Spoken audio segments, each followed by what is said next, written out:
जय माता दी दोस्तों, welcome to my channel friends. आज की वीडियो में आप जानेंगे 2026 में माघी चौथ, जिसे बहुत सारे नाम से जानते हैं।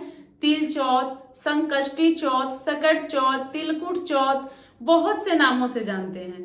तो तिल चौथ या माघी चौथ, सकट चौथ, जो भी कह लीजिए, 2026 में कब है, पहली बार व्रत हम कर सकते हैं कि नहीं, षष्ठी चौथ करने का संपूर्ण नियम विधि, नहाए खाए से लेकर पारण तक, पूजा विधि क्या है, पूजा हमें कब करना है, पूजा का शुभ मुहूर्त क्या रहेगा, चंद्रोदय का समय क्या रहेगा, पारण हमें किस विधि से करना है, और जो महिलाएं मासिक धर्म पीरियड से आ जाएंगी वो सकट चौथ का व्रत कैसे करेंगी, संपूर्ण नियम विधि की जानकारी आपको इस वीडियो में प्राप्त हो जाएगी। बहुत अधिक महत्वपूर्ण है ये वीडियो, आप अंत तक जरूर देखें। और आप लोगों से रिक्वेस्ट है, आपको ये वीडियो पसंद आती है तो प्लीज चैनल को सब्सक्राइब करके बेल आइकन प्रेस कर ले, जिससे आगे और सभी व्रत त्योहार की वीडियो आपको समय पर मिल सके। और वीडियो को लाइक करके कमेंट में जय माता दी जरूर लिखें। चलिए जान लेते हैं सकट चौथ व्रत की संपूर्ण नियम विधि। सबसे पहले बता दूं आप लोगों को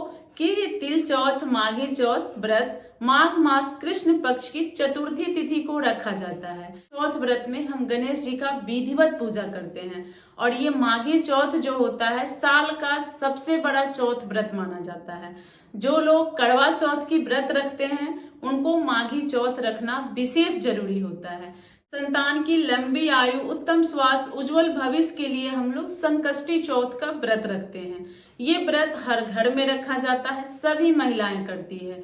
सबसे पहला जो आप लोग का प्रश्न आया है कि पहली बार कर सकते हैं कि नहीं, तो जिनको भी पहली बार तिलकुट चौथ, संकष्टी चौथ का व्रत करना है वो लोग उठा सकते हैं, कोई दिक्कत नहीं। इससे पहले आप लोग को बता दूं कि इस वर्ष 2026 में तिल चौथ, माघी चौथ, संकष्टी चौथ का व्रत कब है, चतुर्थी तिथि कब प्रारंभ होगी, कब समाप्त होगी, व्रत हमें किस दिन रखना है।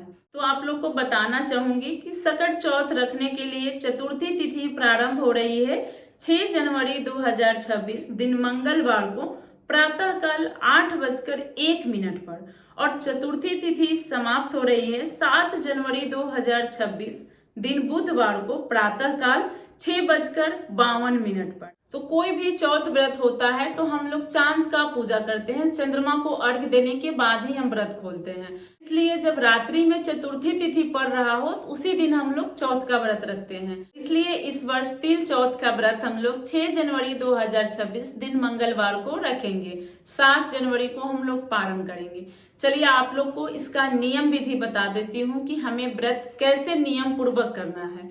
इससे पहले दोस्तों आप लोगों से मेरी रिक्वेस्ट है, आपको मेरी दी हुई जानकारी पसंद आती है, मेरी वीडियो आप लोग को अच्छी लगती है तो प्लीज चैनल को सब्सक्राइब जरूर कर ले, पहली बार वीडियो देख रहे हैं तो, और वीडियो को लाइक जरूर कर दे।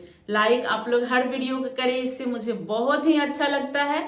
कमेंट में हाइप आएगा, प्लीज हाइप कर दीजिएगा, इससे हमें मोटिवेशन मिलता है, आप लोगों के लिए आगे की वीडियो बनाने का उत्साह मिलती है, प्रोत्साहन मिलता है, जरूर कर दीजिएगा। तो चलिए तिल चौथ की संपूर्ण नियम विधि जान लेते हैं। तिल चौथ व्रत के नहाए खाए के दिन हमें बाल धोकर स्नान कर लेना चाहिए। लहसुन प्याज तामसिक चीजों का सेवन नहीं करना चाहिए, लहसुन प्याज वर्जित हो जाएगा। मसूर का दाल, बैगन, दूसरे के घर की भोजन, ये सब चीज हम किसी भी व्रत के नहाए खाए में ग्रहण नहीं करते हैं। दिन में हम ऐसे ही शुद्ध शाकाहारी भोजन करेंगे।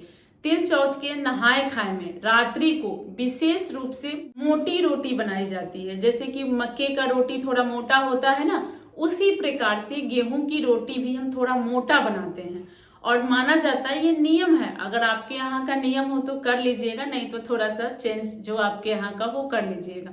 हम लोगों के यहाँ माना जाता है कि मोटा रोटी बनाकर रखा जाता है, और किसी भी चीज का साग जरूर होना चाहिए। वैसे भी माघ महीना तो साग का महीना होता है, पालक, बथुआ, मेथी, चना, हर चीज का साग माघ महीने में मिलता है। तो आप लोग साग जरूर बनाइएगा नहाए खाए के रात्रि में, और रात्रि में ही बनाया जाता है, दिन में बनाने से माना जाता है कि बासी हो गया, क्योंकि ये हम गणेश भगवान के लिए थोड़ा सा ढक के रखते हैं, ये हमारे शास्त्रों से ही माना जाता है। तिल चौथ व्रत के नहाए खाए के रात्रि में भगवान गणेश हम लोग के घर आते हैं और देखते हैं कि हमारे रसोई में उनके लिए क्या है, साग रखा है कि नहीं। ढककर आप एक छोटी सी मोटी रोटी और साग गणेश भगवान के लिए 1 गिलास पानी के साथ रख दीजिएगा। सर्गी का नियम तो नहीं है, लेकिन आपको कोई प्रॉब्लम है या आप पेट से हैं, प्रेग्नेंट हैं, तो आप सर्गी ले सकती हैं, कोई दिक्कत नहीं है। आप सर्गी ले लीजिए, उसके बाद अच्छे से अपने मुंह को साफ करके सोइए, जिससे कि कुछ जूठा आपके मुंह में ना रहे। ध्यान रखिएगा इस बात का। उसके बाद सूर्योदय के बाद से हम लोग निर्जला व्रत रखते हैं। इसमें कुछ भी खाया पिया नहीं जाता है। पूरे दिन हम लोग निर्जला व्रत रखेंगे और शाम को पूजा का शुभ मुहूर्त आप लोग को बता दूंगी। चंद्रोदय का समय शाम को हमें गणेश भगवान की मिट्टी की प्रतिमा बना करके विधिवत पूजा करनी है। अगर आपको मिट्टी नहीं मिल रहा है तो जो भी आपके घर में गणेश भगवान की फोटो है, आप उसकी भी पूजा कर सकते हैं। हमारे यहाँ गांवों में मिट्टी का गणेश भगवान बनाकर पूजा किया जाता है। विधि विधान से दूब, तिल, अक्षत, चंदन से हम लोग पूजा करेंगे। इसमें पहाड़ बनाया जाता है, तिल का पहाड़ बना करके गणेश जी का पूजा किया जाता है। बहुत प्रसन्न होते हैं गणेश जी, पहाड़ बनाकर हम पूजा करते हैं तो। और माघी चौथ में तिल और गुड़ की लड्डू विशेष रूप से गणेश जी के लिए बनाया जाता है। सूजी का लड्डू कसार भी आप बना सकते हैं और तिल और गुड़ की लड्डू गज्जक भी आप बना सकते हैं। तिल जरूर होना चाहिए तिल चौथ व्रत में, ध्यान रखिएगा। और उसके बाद विधि विधान से हम पूजा करके तिल अपने हाथ में लेकर के हम गणेश भगवान का कथा सुनते हैं। कथा सुनने के बाद जो आप 1 लोटा जल रखेंगे चंद्रमा को अर्घ देने के लिए, उसी जल में हम तिल डाल देते हैं, जो तिल से हम कथा सुनते हैं। और जब रात्रि में चंद्रोदय होता है, चंद्रमा निकलते हैं, इसी जल में दूध डाल करके हम अर्घ देंगे। चौथ व्रत में 4 चीजों का विशेष महत्व होता है। 4 तरह का फल और 4 लड्डू रखकर हम चांद को अर्घ देते हैं। अब अर्घ दिए हैं लड्डू से, फल से, उसी को खाकर हम व्रत रखते हैं। दोबारा हम अन्न नहीं खाते हैं। आप लोग करवा चौथ की तरह मत समझिएगा कि अन्न खा लेना है, इसमें अन्न नहीं खाई जाती है। सिर्फ आप जो अर्घ देंगे वही फल, जो भी आप लड्डू का भोग लगाएंगे वही खाकर हम व्रत रखते हैं, अन्न नहीं खाया जाता है। इसके बाद आप पानी, चाय, दूध हर चीज ले सकते हैं। कुछ अलग से फलाहार बनाकर, जैसे साबूदाने की खीर गुड़ में बना लीजिए, मखाने की खीर गुड़ में बनाकर गणेश भगवान को भी भोग भी लगा सकते हैं, खुद भी खा सकते हैं, ध्यान रखिएगा। उसके बाद इसी तरह से हम लोग खा पी कर रात में सो जाते हैं। दूसरे दिन हम पारण करते हैं।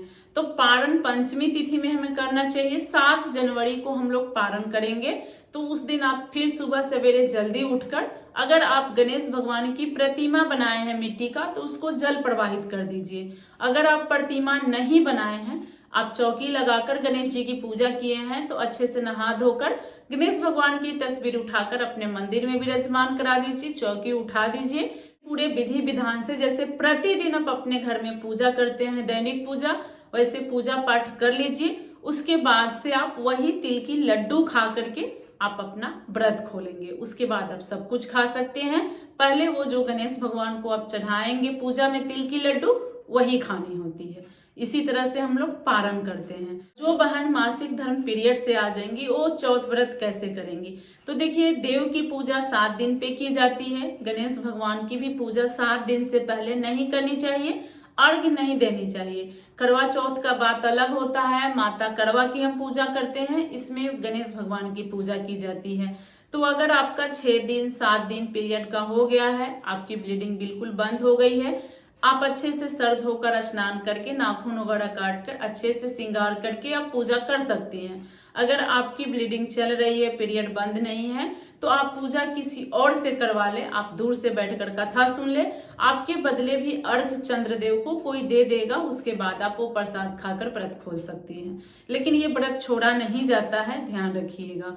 इस प्रकार से हम लोग करेंगे। अब चलिए जान लेते हैं कि पूजा का शुभ मुहूर्त क्या रहेगा, चंद्रोदय का समय क्या रहेगा। आप लोगों को बता दूं कि तिल चौथ पूजा का शुभ मुहूर्त रहेगा 6 जनवरी 2026 दिन मंगलवार को रात्रि में 7:21 पर हम लोग पूजा करेंगे।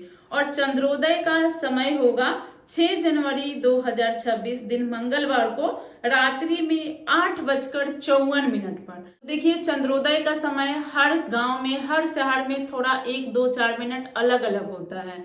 तो जो आप देख लीजिए, किसी से दिखवा लीजिए बाहर चांद निकल गए हैं, तब आप अर्घ्य देकर अपना व्रत खोल लीजिएगा। इस तरह से व्रत करते हैं। इस व्रत से जुड़ी आपकी कोई भी प्रश्न हो तो आप कमेंट में पूछिएगा, उत्तर मैं बहुत जल्द देने की कोशिश करती हूँ। और ये वीडियो आप लोग को अच्छी लगी हो तो एक लाइक जरूर कर दीजिएगा। कमेंट में जय माता दी जरूर लिखिएगा। आगे इसी प्रकार के हर तीज त्योहार की वीडियो के लिए चैनल को जरूर सब्सक्राइब कर लीजिएगा। मैं मिलूंगी इसी प्रकार की अन्य वीडियो में। जय माता दी।